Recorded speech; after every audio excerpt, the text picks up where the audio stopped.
بسم الله الرحمن الرحيم السلام عليكم ورحمة الله وبركاته داود يلكسور دوادا ورروحينا سو غاري oon idinka soo gudbiyay xarunta television-ka qaranka Soomaaliland ee magaalada Hargeysa qodobada warka ugu waaweynna waxa kamid ah madaxweynaha Soomaaliland iyo wafdigu hogaaminayo socdaal shaqo ugu baxay magaalada Boorama wasiirada maaliyadda iyo qorsheynta qaranka oo ka qayb galay xaflada loo sameeyay urur nidaamka xisaabaadka ka shaqeyn doona xisbiga kulmiye oo cambaariyay socdaalkii madaxweyne ku-xigeenka maamulka Puntland uu ku yimid deegaano kamid ah Soomaaliland qodobadaasi daawadayaal waa qaar kamid ah warkeena imikii haatan u diyaar garooba isagii oo dhameystiran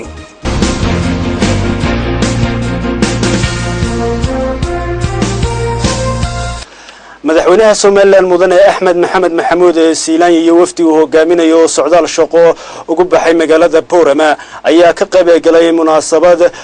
loo sameeyay arday ka qalin jabisay jaamacadda Amuud ee magaalada Boorama warkan waxa magaaladaasi nooga soo diray Abubakar Xasan Caafi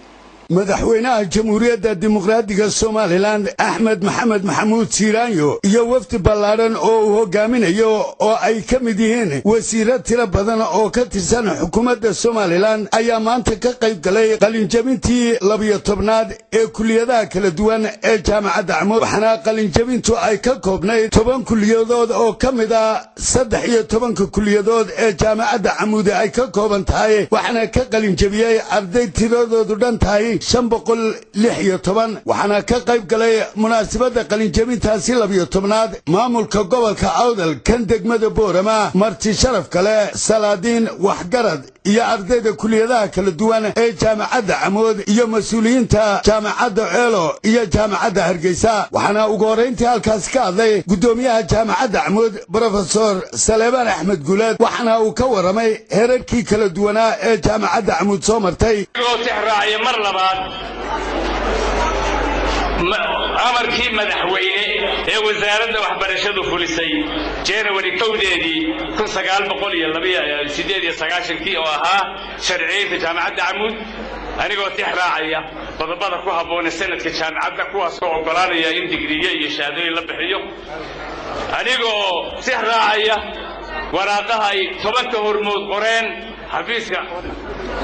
ay u gudbiyeen diiwaanayaha guud mara furkaas oo ah inaa buuxisay shuruudihii laydinka rabay sidoo kale waxa isaguna halkaas ka hadlay gudoomiye ku-xigeenka boorka jaamacadda Amuud Xaaji Axmed Miisaan waxaana uu ka waramay hawlaha kala duwan ee ay wadaan maamulka jaamacadda Amuud iyo sida jaamacaddu u shaqayso jaamacadda maanta 10 goor in ka badan laga qalin jabiyay haddii ay Soomaaliland gooni isku taagin boqolkiiba 10 kama tageen muqdisho halkaas taasi waa wax Ilaahay lagu mahadiyo maayirka magaalada Boorama Saleebaan Xasan Xadde iyo gudoomiyaha gobolka Awdal Cabdo Axmed Ayar ayaa iyaguna ka waramay waxqabadka gobolka Awdal iyo degmada Boorama isla markaasina u hambalyeeyay ardayda ka qalin jabisay kulliyadaha kala duwan وأنا وحنا مرمر وحنا هو معنا بجريمتي يدك جريمتي على قصة ميتي حال برتواني سيلو أيضاً ولا يتعطى دور الشرع ولا يتعمل في أطراف الرئيسي. إيمان تحت دربك الوجود ديمقراطية الدستور نقول الحق وأصحابك فراغاً هيكون كمان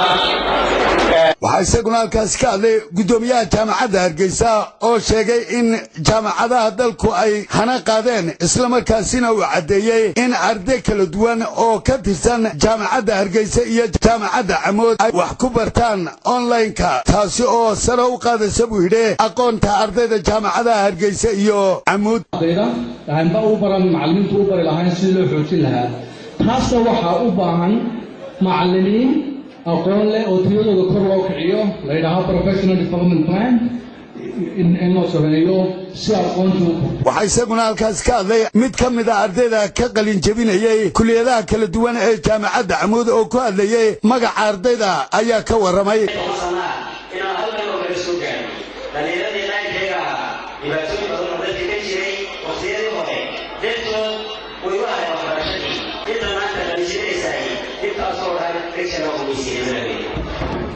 wasiirka wasaaradda arrimaha dibadda jamhuuriyadda Somaliland Maxamed Biixi Yunis oo ay ahayd markii ugu horeysay ee uu ka qayb galo qalinjabin lagu qabto xarunta jaamacadda Camuud ayaa isaguna halkaas ka hadlay ilaahay mustaqbalka qabay nasiyo ila ogaataan maanta ummadan Somaliland sharafkeedii iyo qiimaheedii inuu idinka yahay inaad tihiin mustaqbalkii ummadan waxaa iyaduna halkaas ka hadashay wasiirka wasaaradda waxbarashada iyo tacliinta sare Samsam Cabdi Aadan oo ugu hambalyeysay ardayda qalinjabisay inay aqoontooda sii wataan waxaanay caddaysay inay sidii ay shaqo u heli lahaayeen ay ka qayb qaadan doonto wasiiradda waxbarashada waxaan jeclahay ardayda inaan idhaahdo hambaliyo ilaahay waxaan ka baryaynaa inaad noqotaan kuwo aan lagu hungoobin ee noqdo kuwo waddankooga diintooda iyo waalidkoodba anfaca madaxweynaha jamhuuriyadda dimuqraadiga Somaliland Axmed Maxamed Maxamuud Siiraanyo oo ka hadlayay kulankaasi ayaa ugu hambalyeeyay ardayda ka qalinjabisay kulliyadaha kala duwan ee jaamacadda Camuud inay ku dhiiradaan inay dalkooda wax ugu qabtaan aqoonta ay barteen tacliinta xaruntii waxbarashada waxay mudan tahay ku dayasho waxay mudan tahay in la higsado waxay ku mudan tahay in lagu faano qaran ahaan iyo mid ahaanna aad iyo aad baan ugu faaninaa marka waxaan leeyahay aad baan idin hambalyeynayaa dad ummadda ku soo kordhay baatiin waxaan idinka ballan qaadayaa wax alla wixii annagu aanu dadaal kari karno ummad ahaanu qaban karno shacbi ahaanu qaban karno dowlad ahaanu qaban karno wadina garab taaganahay waana wada shaqaynaynaa insha allahu tacaala waxaana uu madaxweynuhu ammaan ballaadhan u soo jeediyey maamulka jaamacadda Camuud isagoo madaxweynuhu halkaasina shahaadooyin ku guddoonsiiyey ardaydii ka qalinjabisay jaamacadda Camuud qalinjabintana waxay kaga duwaneyd qalinjabinadii hore ee jaamacadda Camuud waxaa ka qayb galay dad aad u tiro badan oo aan awal ka soo qayb gali jirin oo u badnaa qurba joog iyo dadweyne aad u tiro badan oo reer Jabuuti ahaa waa caafi TV-ga qaranka Somaliland dhinaca kalena intii madaxweynaha Somaliland uu socdaalkaasi shaqo ku guda jiray waxa uu meel fagaara kala hadlay dadweynaha ku dhaqan deegaanka Dila waramuurtaasi ku saabsanna waxa inoo hayaa سعيد ماسم أحمد عوالة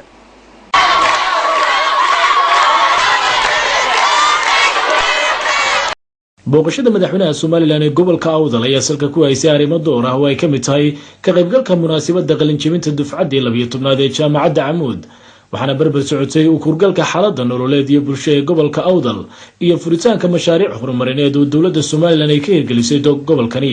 markii uu soo gaaray xuduudka gobolka Awdal waxa si kal iyo laabo u soo dhaweeyay mas'uuliyiinta heer gobol iyo heer degmo ee gobolka Awdal oo ay barbar socdaan sulaadiin cuqaal iyo waxgarad ka soo jeeda gobolkani Awdal waxaana madaxweynaha Somaliland uu goob fagaara kala hadlay dadweynaha degmada Dila oo madaxweynaha Somaliland si aad u soo dhaweeyay kuna qaabilay calanka Somaliland iyo caleemo qoyan madaxweynuhu waxa uu uga mahadnaqay sida qiimaha iyo sharafta leh ee ay u soo dhaweeyaan mar walba waxaana xusay sida ay uga go'an tahay dawladdiisa horumarka dalku aad iyo aad baan idinka mahadcelinaa sida sharafta iyo qiimaha leh aad noo soo dhaweysaan mar walba ee caadada iyo dhaqankeedeen ah insha allahu tacaala waxaan rajaynaynaa annaguna inaanu dalka gobolka iyo dalka caam ahaanba wixii taalka yagana wax u qabanno horumarkiisa iyo waxqabadkiisa iyo baahihiisa dalka caam ahaanba intii taalka yagana ka shaqeyno oo horumarino insha Allah taala madaxweynaha Somaliland waxa kulankaasi ku weelinayay xubno kamid ah golaha wasiirada marwada qaranka Somaliland Marwe Aamin Waris Sheekh Maxamed Jirde mas'uuliyiin kale oo ay kamid yihiin afayeenka madaxtooyada Somaliland iyo xogayaha gaarka ah ee madaxweynaha Somaliland iyo saraakiil ka tirsan xukuumadda Somaliland madaxweynaha koor waxa halkaasi hadallo isugu jira waxqabad ah iyo dardaaran iyo dhiirigelinba ka soo jeediyay iyo fariimaba maayarka degmada Dila Ibrahim Cabdi Xaaji Tubeec iyo qaar kamid ah sulaadiinta gobolka Awdal oo ay kamid yihiin Sultan Yusuf Aw Muuse iyo Sultan Saleebaan Cali oo madaxweynaha ku amaanay waxqabadka uu ka fuliyay dalka iyagoo si gaar ah ammaan dusha uga saaray darajada ciidamada ee uu ku dhiiriday madaxweynaha Somaliland Mudane Axmed Maxamed Maxamuud Silaayo iyo idaacadda Qur'aanka Kariimka ee markii ugu horeysay laga hirgeliyay dalka Somaliland haliyaygan dooranay loo diyaar noqdo daliya dibadgeesigii loo dabaal dago ummadda Somaliland daadahaynayo axmedow somalilan way ku doonayaan degmadayada reer dilaad way dabaaldegeen axmedow somalilan waxaanu nahay diyaar halyay dalka inuu dib u dhisana wuxuu yahay diyaar inuu dekadaha furana wuxuu yahay diyaar wadooyinkii wada jajaban waa kaa ka dhigay jadiid halyay weeyo dalkiisu hagaajiyaa maaha markii ugu horeysay ee madaxweynaha jamhuuriyadda Soomaaliland uu booqasho ku yimaado xarunta gobolka Awdal ee magaalada Boorama uuna ka qayb galo munaasabada ballaaran ee ku qalin jebinayaan ardayda jaamacadda Amuud University ee magaalada Boorama. madaxweynaha Soomaaliland waxa uu si rasmi ah xariga uga jiray guriga martida ee magaalada Boorama oo isagu gacantiisa ku dhagax dhigay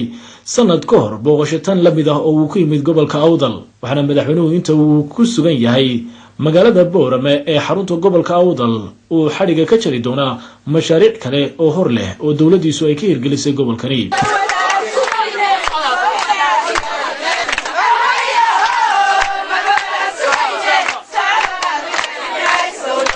Abdullahi Ali Suudiq iyo Basim Ahmed Awaale telefishinka qaranka Soomaaliland gobolka Awdal.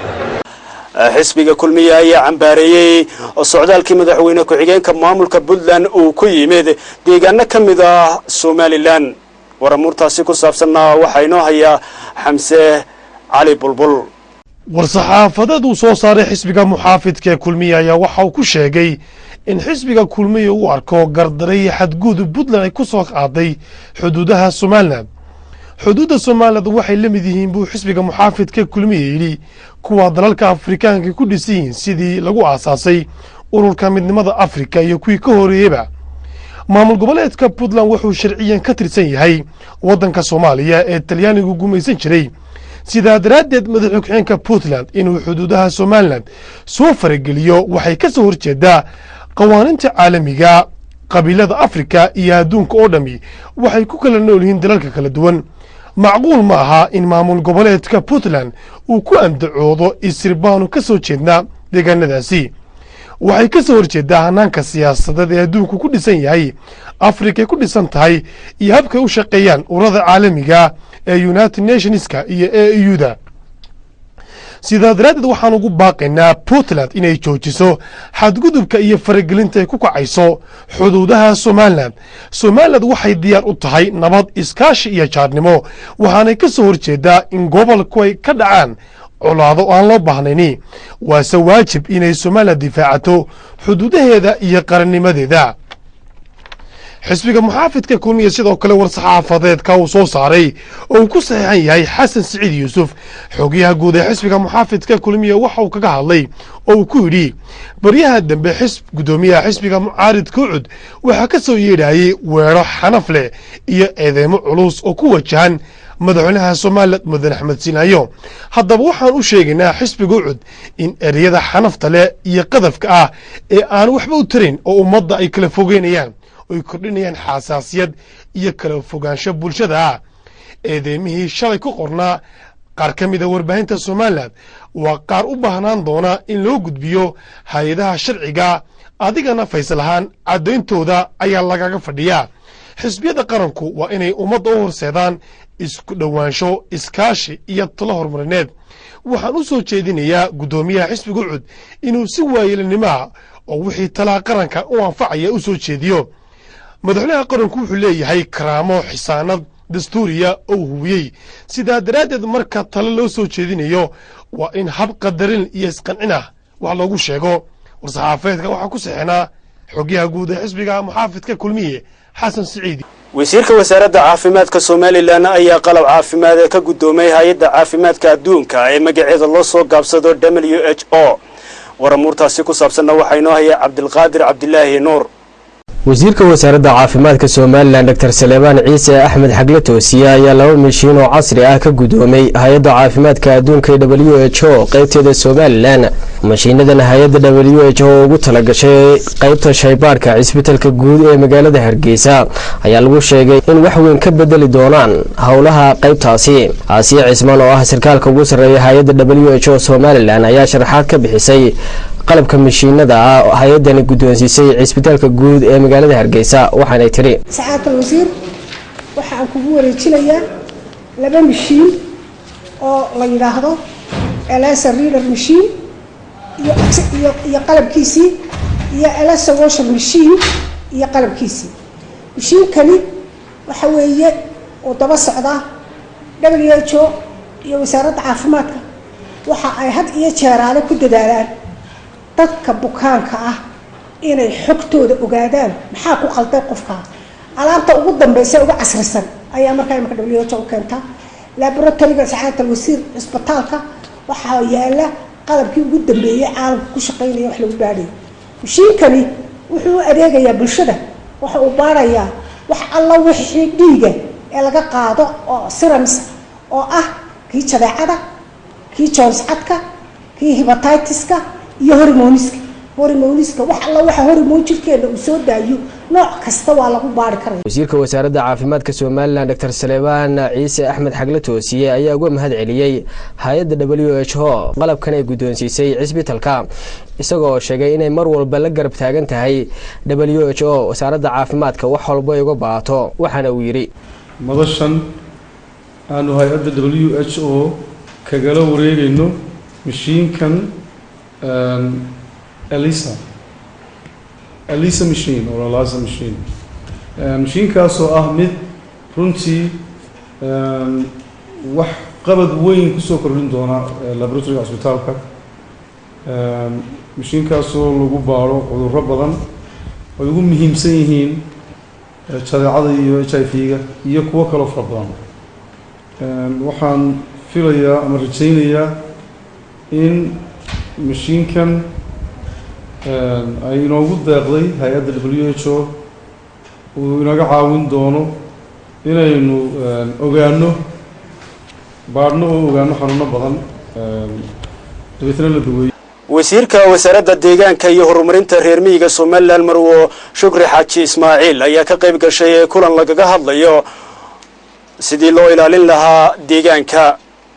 kulan ballaaran oo lagaga hadlayay ilaalinta deegaanka ayaa maanta lagu qabtay xarunta wasaaradda deegaanka ee magaalada Hargeysa. kulankaasi oo ay soo agaasintay wasaaradda deegaanka ayaa waxaa ka soo qayb galay wasiirka wasaaradda deegaanka, madaxda ururada ka shaqeeya arrimaha deegaanka iyo shaqaalaha wasaaradda deegaanka iyo dadweyne kale. kulankaasi ayaa si qoto dheer loogu gorfeeyay sidii wax looga qaban lahaa dhibaatooyinka deegaanka lagu hayo. ugu horeyna wasiirka wasaaradda deegaanka oo kulankaasi ka hadashay ayaa waxay sheegtay in si wada jir ah la iskaga kaashado wax ka qabashada arrimaha deegaanka. haddaba waxa weeyaan waxaan priority u qaadanay bal inaynu wax ka qabano oo xaalufkaasi number 1 buu noo yahay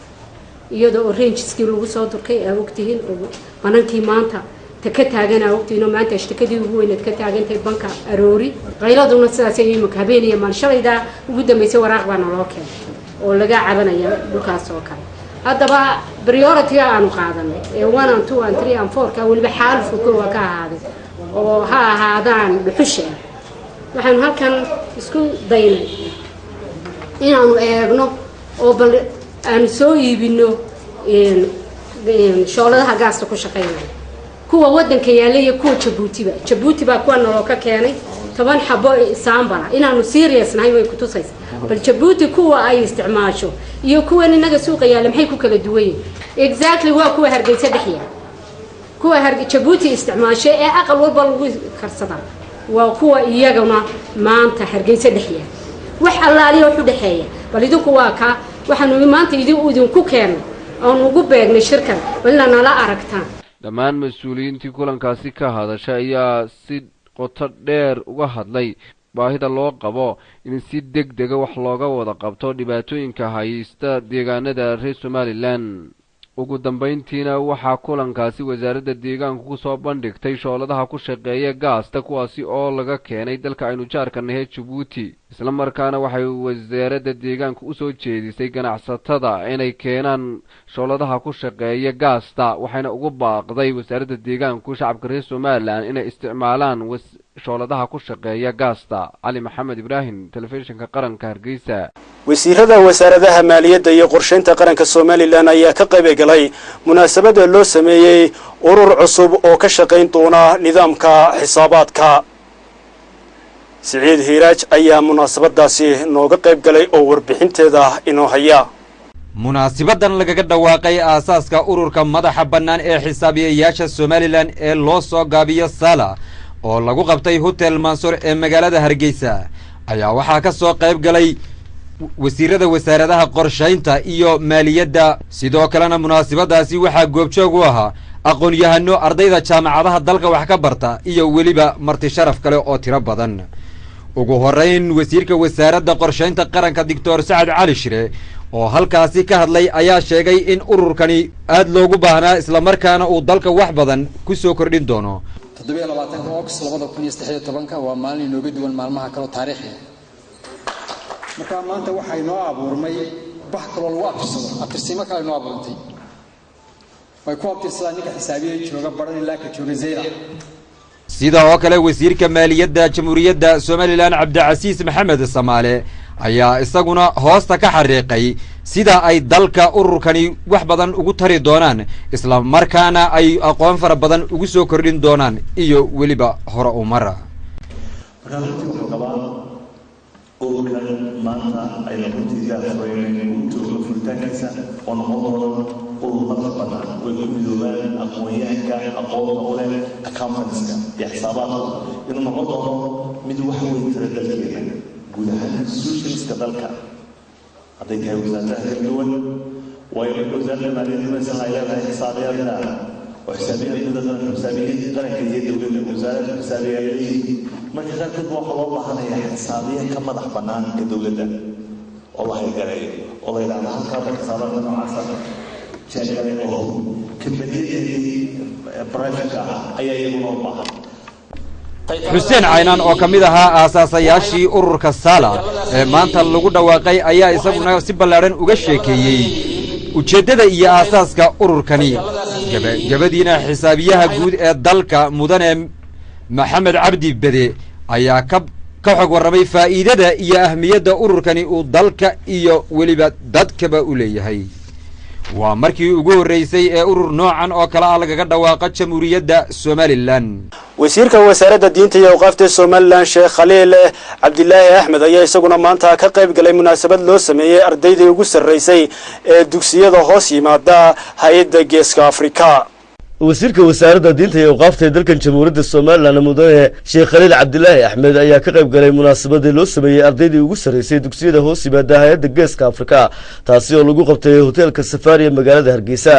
munaasabadan oo si heersara loo soo agaasimay waxa ka qayb galay oo kale agaasimaha waxbarashada gaarka loo leeyahay wasaaradda waxbarashada iyo tacliinta sare gudoomiyaha hay'adda Geeska Afrika maamulka macallimiinta iyo waalidiinta dhalay ubadka wax ka barta dugsiyada Al-Qudus ugu horeyn waxa munaasabadaasi ka hadlay maamulaha guud ee dugsiyada Al-Qudus Xaamil Xasan Wacays isagoo ku dheeraaday sida uu sanad walba dugsiyada Al-Qudus ardayda wax ka barata ay kaalmo fiican uga ciyaaraan imtixaanaadka waxaan uu tilmaamay inay dugsigan Al-Qudus sanadkan ugu sareeyeen laba arday ee Khalid Maxamed Odawa iyo Xamse Cabdilaahi waxaan uu sheegay inay ku faraxsan yihiin natiijada ay la yimaadeen maadaama ay noqdeen ardaydaasi wax ka barata dugsiyada Al-Qudus ardaydii ugu sareysay dugsiyada hoos yimaada hay'addaasi Geeska Afrika waxa isaguna halkaasi ka hadlay gudoomiyaha hay'adda Qarnul Afriqi Sheekh Maxamed Cali Geede oo tilmaamay in ardayda ku soo baxda dugsiyada ay noqdeen kuwa ugu sareeya dugsiyada iyo jaamacadaha dalka dibadiisa ku yaala iyadoo oo kaalin muuqata ay kaga baxaan natiijooyinka imtixaanaadka dhinacyada ay wax ka bartaan agaasimaha waxbarashada gaarka loo leeyahay ee wasaaradda waxbarashada iyo tacliinta sare Muuse Maxamed Shide ayaa isaguna hadal uu halkaasi ka jeediyey waxa uu ku gaabiyay ardayda wax ka barata dugsiyadaasi kuna tilmaamay in ay noqdaan kuwa kasbashada cilmiga heer fiican ka gaara balse aan haatan isu dhigin kuwa waxbarashadii ka qalin jabiyay wasiirka wasaaradda diinta iyo awqaafta Sheekh Khaliil Cabdilaahi Axmed ayaa isna ardayda dhinaciisa waxa uu ku dardaaray dadaalkooda inay sii laba jibaaraan waxa kale oo uu tilmaamay inay farxad u tahay ardaydaasi kaalmaha hore ka galay natiijada imtixaanaadkaasi ee uu munaasabada loo sameeyay ka qayb galay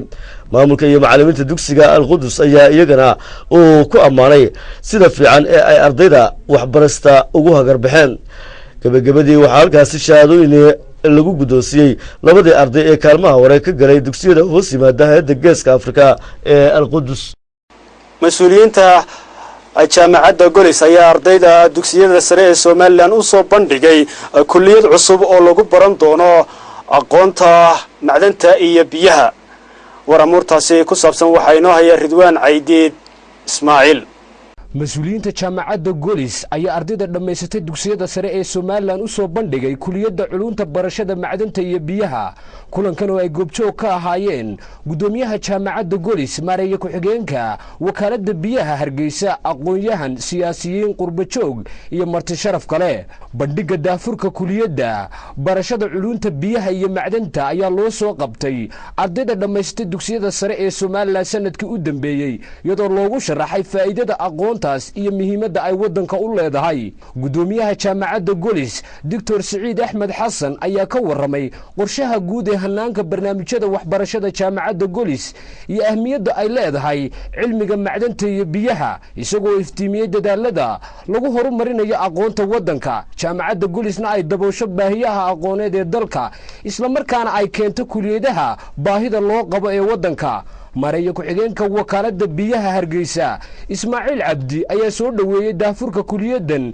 cilmiga barashada dhulka cilmigaasina uu door muuqda ka qaadan doono qorshaha lagu horumarinayo ballaadhinta biyaha caasimadda oo ay bulshadu baahi weyn u qabtay xubno ka mid ah hormuudada jaamacadda golis iyo macallimiinta jaamacaddaas ayaa ku dheeraaday faa'iidada manfaca aqoonta barashada cilmiga macdanta iyo biyaha ardayda dugsiyada sarena ku dhiirigeliyay barashada culuntaas oo wadanku u baahi u qabo qaar ka mid ah ardayda loo qabtay daafurka waxbarashadan iyo arday ka mid ah jaamacadda golis ayaa u mahadnaqay mas'uuliyiinta jaamacadda golis dadaalada horumarineed ee ay dalka ka wadaan iyagoo ku ammaanay keenida kuliyaddan macdanta iyo biyaha oo faa'iido badan u yeelan doonto wadanka qaar ka mid ah jaaliyadda reer Somaliland ee dalka Canada oo madasha ka hadlay ayaa ardayda ku ammaanay dadaalkooda aqooneed jaamacadda golis iyo maamulkeedana ku bogaadiyay qorshaha waxbarashada dalka iyagoo dhalinyarada Somaliland uga digay khataraha tahriibka gabagabadii munaasabaddan ayaa shahaado sharaf lagu gudoonsiiyay mas'uuliyiinta ugu sarreeya jaamacadda golis iyo madaxda jaamacaddaas iyo madaxdii munaasabadda ka soo qayb gashay iyadoo lagu bogaadiyay soo bandhiga kuliyaddan barashada culunta macdanta iyo biyaha ayaa ah kuliyadii ugu horeysay ee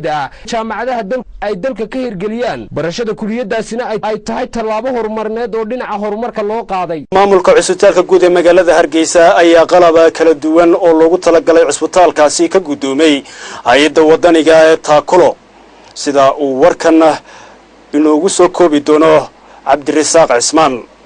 munaasabadan qalabka caafimaad lagu gudoonsiinayay isbitaalka guud ee magaalada Hargeysa oo ka dhacday xarunta isbitaalka guud ee magaalada Hargeysa ayaa ugu horreyn waxa ka hadlay gudoomiyaha hay'adda wadaniga ee Taakulo Cumar Jaamac Faarax oo deeqdan soo gaarsiiyay isbitaalka guud ee magaalada Hargeysa waxaana uu sheegay in qalabkan uu isugu jiro qalab casri ah oo ku jira dhammaanba konteenarkan oo buuxa ay ku jiraan qalab kala duwan oo ay ka mid yihiin X-rayga kombiyuutarka lagu sawiro lafaha iyo kombiyuutarada kale ee markaasi lagu sawiro uur ku jirta sariiro caafimaad iyo qalab kale oo caafimaad oo casri ah kuwaasi oo ay ku jiraan qalabka lagu seexiyo dadka markaasi la suuxinaya iyo qaybaha kale oo dhammaantoodba uu sheegay inay yihiin agab caafimaad oo casri ah taas oo uu sheegay inay muhiimad weyn ka tari doonto koruqaadka adeega caafimaadka si joogtaan isbitaalka guud ay ugala shaqeeyaan arrimaha caafimaadka isagoo sheegay inay ku xidhan yihiin hay'ad markaasi Australian Doctor for Africa oo markaasi ka hawlgasha adeegyada caafimaadka oo qalabkan isbitaalka guud ee magaalada Hargeysa si toos ah u soo gaarsiisa waxaan aad maanta ugu faraxsanahay inaanu isbitaalka guud ee Hargeysa ku wareejino qalab caafimaad oo runtii waxtar weyn u yeelan doona cisbitaalka qaranka ee guud oo ah cisbitaalka ugu faraha badan ee ay isticmaalaan dadka reer Somaliland ee waliba danyarta ah waa cisbitaalkii ugu weynaa ee xukuumaddu leedahay ee ummadda u adeegayay waxaanu mar walba jecelahay inaanu kor u qaadno si adeegiisa uu mujtamaca Somaliland u haya ay kor ugu kacdo waa markii labaad ee bishan iyo bishii hore baanu konteenarka labaad keenno agaasimaha guud ee isbitaalka Hargeysa Dr. Axmed Cumar Askar oo munaasabadaasi ka hadlay kana gudoomay deeqdani ayaa uga mahad celiyay hay'adda Taakulo dadaalka joogtada ee markaas ay la garab taagan tahay isbitaalka guud ee magaalada Hargeysa oo uu sheegay inay qaybo badan ka qabtaan oo qalab horo casri ah soo gaarsiin isla markaasina dhakhaatiir dhinaca qalliinka ay soo gaarsiiyaan isbitaalka guud ee magaalada hargeysa dhammaantoodna uga mahad celinaya dadaalka markaasi ay ka geystaan isbitaalka oo uu sheegay inay wax weyn u tarayso sidii kor loogu qaadi lahaa adeegyada caafimaad ee isbitaalka guud ee magaalada hargeysa oo ah isbitaalka dalka ugu ballaadhan dawooyin iyo qaybo kaloo caafimaad oo ugu badanna dalka Soomaaliland ka qabta. barasaab ku-xigeenka gobolka Gabiley oo weheliyo isuduwaha caafimaadka ee gobolkaasi ayaa u soo gabagabeeyay tababar u socday muddo umulasa dhaqameedka deegaankaasi sida warkan inoogu hayo Cabdilqaadir Cabdilaahi Nuur oo xarunta TV-ga ku sugan. ururka wadaniga ee soo haya tababar caafimaad oo ku saabsan umulasa dhaqameednimada ugu soo gabagabeeyay magaalada Gabiley kaasi oo 9 cisho ka socday magaaladaasi. tababarkan ayaa intuu soconayay lagu baranayay sida ugu habboon ee xirfadda umulasa dhaqameednimo lagu barayay haweenka kala socday deegaanada hoos yimaada degmada Gabiley. ismahan maxamuud oo ah agaasimaha ururka wadaniga ee soo haya sharaxaad ka bixisay tababarkan waxaana tiri tababarka noocan kale ma aha tababarkii ugu horeeyay insha Allah ilaahay kama dhigo kii ugu dambeeyay biilna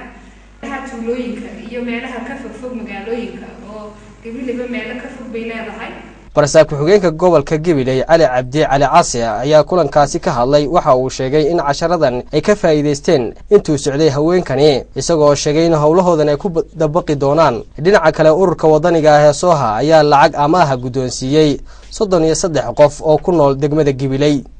wararka gobolada iyo degmooyinka naga soo gaarayna waxa kamida maamulka degmada Kalabayd ee gobolka Sool ayaa kulan la yeeshay waxgaradka iyo qaybaha kala duwan ee bulshada ku nool deegaanka Kalabayd. kulankan oo ku qabsamay xarunta dawladda hoose degmada Kalabayd. ugu horreynna waxgaradka deegaankaasi Kalabayd oo kulankaasi ka hadlay ayaa sheegay deegaankaasi u baahan yahay waxqabad dhinacyo badan arrimaha bulshada. waxaana halkaasi ka hadlay xogayaha dawladda hoose degmada Kalabayd maxamed cali axmed oo sheegay in dadaal fara badan ay ugu jiraan sidii maamulka degmadaas u dhaqaajin lahaayeen loona baahan yahay in dadweynaha deegaankaas ay doorkooda ka qaataan. gabagabadiina maayirka degmada Kalabayd Daahir Maxamed Jaamac ayaa sheegay in si wada jir wax looga qabto loona baahan yahay in cashuurta ay bixiyaan deegaankaas kana codsaday hay'adaha kala duwan ee dawladda iyo wadiba xukuumadda dhexe inay wax ka qabtaan arrimaha bulshada. mas-uuliyiinta maamulka degmada Kalabayd ee gobolka Sool ayaa sidoo kale booqday saldhigga booliska oo burbur baahsan uu ka muuqdo iyo waliba MCH-kaas degmadaasi dugsiga sare waxaana uu maayirka degmadaasi dhagax dhigeen fasal cusub oo lagu kordhin doono dugsigaasi. barqad Cumar Axmed telefishinka qaranka Soomaaliland Kalabayd. magaalada Burco ee xarunta gobolka Togdheer maalinba maalinta ka dambaysa aqal cusub baa farta laga jaraa waxa dhistaama dhaqaalihiisa bixiya dad gaar ah oo ladan isla markaana la yaqaan laakiin waxa ayna jira dad dan yar ah oo duruufta iyo waayuhu u saamix waayay inay ku noolaadaan hoy bilicsan waana misalka ku haysa qudradda uu Ilaahay leeyahay ee mudan in bulshadu ay ku cibro qaadato. goobtan waxa ka dhisan aqal daara oo cusub oo aqalada magaalada Burco looga yaqaan ah nusboloorka si kala hadaynu u dhigno waa guri bilicsan oo 2 qol ka kooban waxa dhisay bulsho kala duwan oo aan iyaga laftigoodu aqoon isku lahayn boqolkiiba 90 waxa ay ku nool yihiin qurbaha waxa ay u dhiseen oo dareenkan geliyay Ilaahay dartii. waxaa ku nool 5 caruur ah oo walaal ah oo aan aabba iyo hooyo toona haysan xilligan waqti sii horeysay ayay waalidiintoodii geeriyoodeen waa agoon iyo rajay waxaa 5tan caruur ah u sii dheer inta shantuba waxa ay ka siman yihiin dhagala'aan waxba ma maqlaan iyadoo intaas oo dhibaato ahiba ay ku kulantay qoyskan ayaa haddana xilligan waxa ay la tacaalayaan duruufta nololeed oo adag inkastoo Ilaahay uu yahay xay oo wax walba bixiye yahay. caruurtan waxa ay ku nool yihiin xaafadda loo yaqaano hodan qaylo oo ku taala koonfurta magaalada Burco. maalinba cid buu arsaaqada ugu soo dhiibaa cid kalena wuu sakhiraa Rabbi subhanahu wa ta'ala.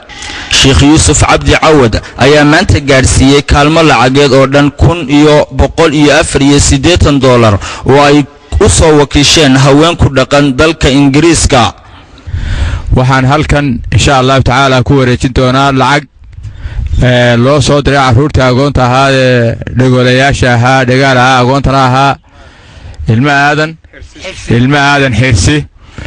lacagtaas oo ay soo direen hablo reer Togdheer dumar reer Togdheer ah oo degan dalka Ingiriiska siiba magaalada Cardiff lacagta tiradeedu waa iyo 180 sheekhani xilliga uu lacagta ku wareejinayay carruurtan shantuba goobjoog ayay ahaayeen waxa ay ku labisnaayeen dharkii iskuulka waanay ku faraxsanaayeen kaalmadan lacageeda carruurtan oo in badan ay warbaahinta maxalliga ah ee Soomaaliland ay dhibaatadoodan wax ka qoraysay isla markaana ay bulshada ugu baaqaysay in la taageero ayaa waxa ay hore ugu noolaan jireen sandaqad ku dhinac taala aqalka cusub ee bulshada islaamku dhistay xilligana waxa ay wax ka bartaan dugsiga dhagoolayaasha ee magaalada Burco waa 2 hablood iyo 3 wiil Cabdisataar Sabri TV-ga qaranka Soomaaliland Burco warwixina soo gaaray oo daawadayaal kala socoteen xarunta telefishinka qaranka Soomaaliland ee magaalada Hargeysa waa naga intaasi tan iyo intaan iskugu iman doono warkan inoogu xiga hadii Allah awood la ogolaado waa Cabdiraxmaan Muuse Cumar oo idinku dhaafaya sidaas iyo nabadgelyo meel kasta aad joogtaan dhamaantiinba